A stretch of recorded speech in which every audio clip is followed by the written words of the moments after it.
इस श्रीमद् भागवत को निगम रूपी कल्प वृक्ष का फल कहा गया है। ये वेद का सार है, निगम का फल है, और फल भी ऐसा कि सुकमुखाद अमृत द्रव संयुतम। सुखदेव जी महाराज के मुखारविंद से, उनके चंचु प्रहार से ये वेद रूपी वृक्ष से नीचे की ओर आ गया है, झड़ गया है। ऐसा लोक प्रवाद है कि कोई फल देखना, फल कच्चा होता है तो सुआ उसमें चोंच नहीं मारता, फल पक जाता है तो सुआ उसमें चोंच मारता है, और वह फल गिर जाए, देखना उस फल को खा के देखना, वो सबसे अधिक स्वादिष्ट होता है। तो ये निगम रूपी कल्प वृक्ष का श्रीमद् भागवत फल है, जो सुए के चंचु प्रहार से और रसमय हो गया है। 18 खंड महाभारत लिखे, पुराण लिखे, इतना सब कुछ करने के बाद भी उनके मन में शांति नहीं आई। बहुत कुछ किया, उन्हें शांति नहीं आई, तृप्ति नहीं आई। तो बंधुओं, आप चाहे कुछ भी कर लो, अगर आपको अपने कार्य से तृप्ति नहीं मिलती है, संतोष नहीं मिलता है, तो मन अशांत हो जाएगा। व्यास जी का मन बड़ा अशांत हो गया, और अशांत होने के पीछे कारण भी है। कारण क्या है? कारण है, देखो, अभी मैंने सुखदेव जी की वंदना की। वंदना में मैंने कहा, यम प्रव्रजन्तमनुपेतमपेत कृत्यम द्वैपायनो विरह कातरया जुहाव पुत्रेति तन्मयतया तरवोऽभिनेदु तं सर्वभूत हृदयं मुनिमानतोऽस्मि।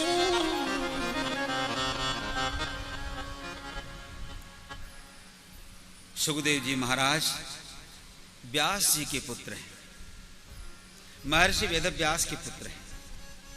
और अद्भुत है कि सुखदेव जी महाराज पैदा होते ही बड़े बन गए थे, बड़े बन गए थे। कुछ जगहों पर ऐसा वर्णन है कि वे मां के गर्भ में 12 साल तक रहे। हम सब तो, हम और आप तो 10 महीने रहते हैं। कुछ विद्वानों का मत है कि 12 साल तक रहे, और कुछ विद्वान ऐसा मानते हैं कि 16 साल तक मां के गर्भ में रहे। 16 साल में व्यक्ति किशोर हो जाता है, जवानी फूटने लगती है। और अगर ऐसा माने कि भगवान सुखदेव जी महाराज मां के गर्भ में 16 साल तक रहे, तो पैदाइशी जवान थे। अब एक विलक्षणता देखो, एक साधारण जीव में और सुखदेव जी महाराज में। साधारण जीव पैदा होता है, धीरे धीरे बढ़ता है, और जैसे जैसे बढ़ता है वैसे वैसे संसार को ग्रहण करते करते संसार की ओर भागता है साधारण जीव। लेकिन सुखदेव जी महाराज जन्म हुए, प्रकट हुए, तो प्रकट होते ही हुए संसार की ओर नहीं, अपितु सन्यास की ओर भागे। बोलिए परमहंस सुखदेव जी महाराज की। सुखदेव जी का जन्म हुआ तो जन्म होते हुए सन्यास की ओर भागे, संसार की ओर नहीं। जीव संसार की ओर भागता है। इसीलिए जीव को हंस कहा गया। और सुखदेव जी सन्यास की ओर भागे, इसीलिए उन्हें परमहंस कहा गया। इतने बड़े ज्ञानी व्यास जी महाराज जब सुखदेव जी जा रहे थे सन्यास के लिए, अपनी मस्ती में जा रहे थे,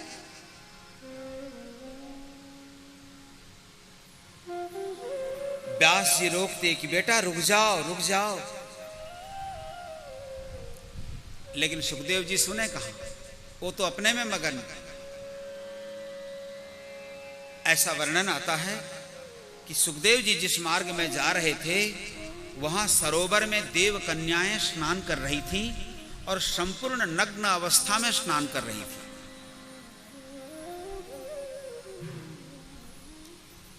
तो देव कन्याओं ने देखा कि इस रास्ते से सुखदेव जी महाराज आ रहे हैं और सुखदेव जी महाराज की उम्र क्या है, 16 साल का। श्रीमद् भागवत में उनके उम्र को 16 साल बताया गया है। 16 साल का एक व्यक्ति आ रहा है अपनी मस्ती में और देव कन्याएं स्नान कर रही हैं नग्न होकर के। महाराज को देखते ही देव कन्याएं उसी अवस्था में बाहर आ गईं और सुखदेव जी को प्रणाम किया। सुखदेव जी तो अपने में मगन हैं। सुखदेव जी निकल गए।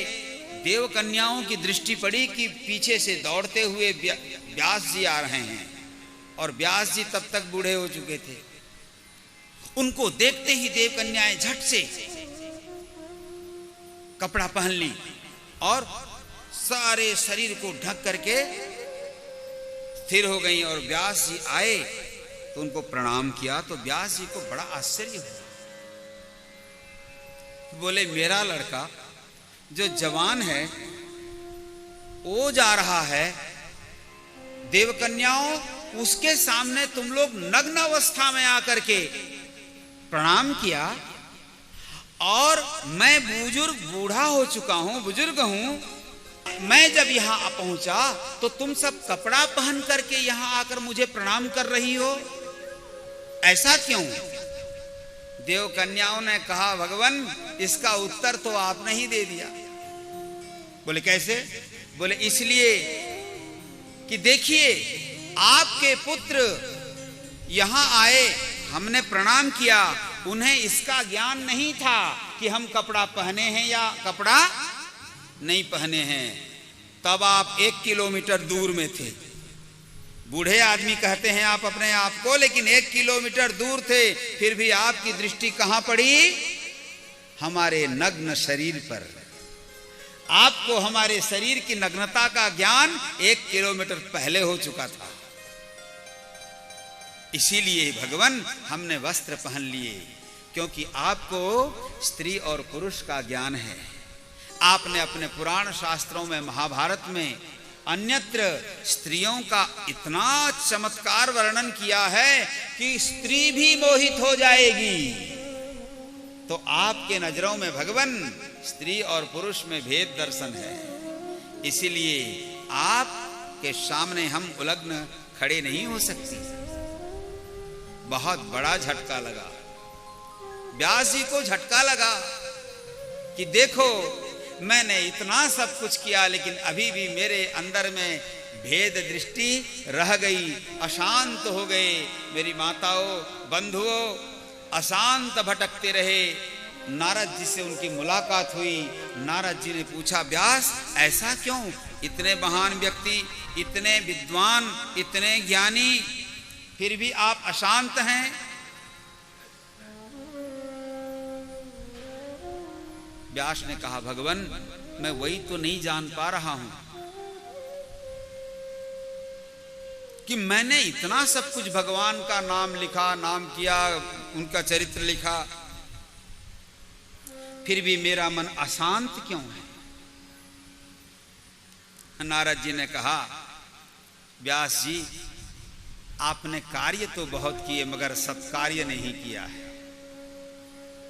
आपने राजनीति लिखी, कूटनीति लिखी, लड़ाई झगड़े, इसका उसका, बहुत सारे पुराण शास्त्र, काव्य, इतिहास, महाभारत लिखे, मगर आपने भगवान का गुणगान नहीं किया, भगवान का नाम नहीं लिखा। इसलिए हे मुनि, अब आप ऐसा कीजिए कि ऐसे कुछ शास्त्र निर्माण कीजिए जिसमें केवल भगवान के लीला, तत्व, रहस्य और चरित्र हों, तभी आपको शांति मिल सकती है। क्यों? न यद्वचश्चित्रपदं हरेर्यशो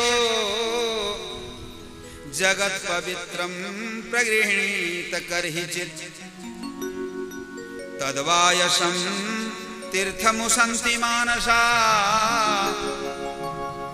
न यत्र हंसा निरमन्त्यु शिक्षया।